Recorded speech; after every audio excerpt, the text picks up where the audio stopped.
Schulte 15-foot Batwing. The man bought a new one. We're selling this one. It's got your small 1000 PTO. It's got your slip clutches. I think this thing's got a problem or two, but I don't know exactly what they are.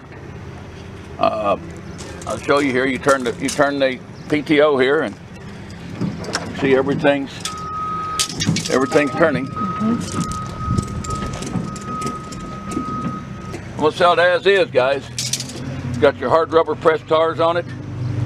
These are one of the better ones ever assembled right here. They're good. Right here's the only weld I see right here. It's a non-factory weld right here. I don't see anything else. If you do, we'll have it videoed. If there's anything else, hopefully it'll pop up. But I don't see any other welds on it. These are heavy make cutters. Got your spring cushion back here, with spring ride back here on your wheels. These are good ones.